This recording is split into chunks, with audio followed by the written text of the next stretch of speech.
one of the first ways I was introduced to Angel Studios outside of just doing the VidAngel movies was Sound of Freedom.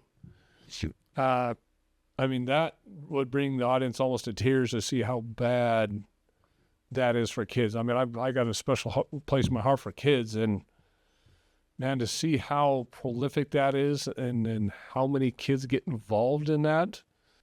I know that Tim Ballard went to a lot of studios and tried to get that produced. You guys were one of those last resorts to produce that. How did that get off the ground?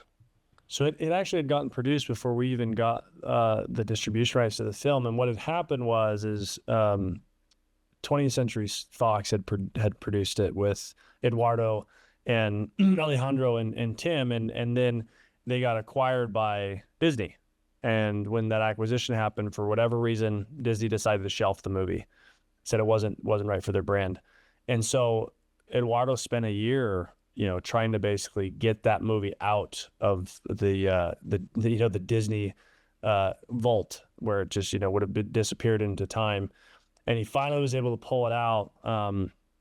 And once he got it out, they were going to go release it in the theaters with another partner, and then COVID hit, and then some marketing funding fell apart, and his agreement with that fell apart. And it was just years after year after year after year. And then in 2023, end of 2022, beginning of 2023, Tim reached out to us, and we've known him for a long time. He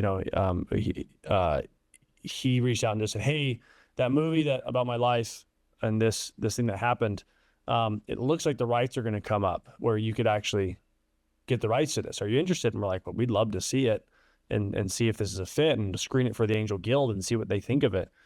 And it was pretty miraculous. Within him having that call, we had a meeting set up for Wednesday, where we met with the producing team, Tim's team, Jim Caviezel, our team, and we just sat down and said, "Hey, is this going to work? Is this a fit?" We got alignment across the board. And we basically, in order to trailer it in front of His Only Son, which was our first theatrical release that we did that got in the top 3 in the box office, to trailer it in front of that movie, we had to basically sign by Monday night the next week, which is like impossible. And from a logistical standpoint, of anybody who's dealt with long form distribution agreements, they can for worldwide rights, they can take weeks, if not months. And by some miracle that came together within, a very short amount of time. And it was remarkable. Like within minutes of needing to send the files to the theaters for the trailer, we had it done.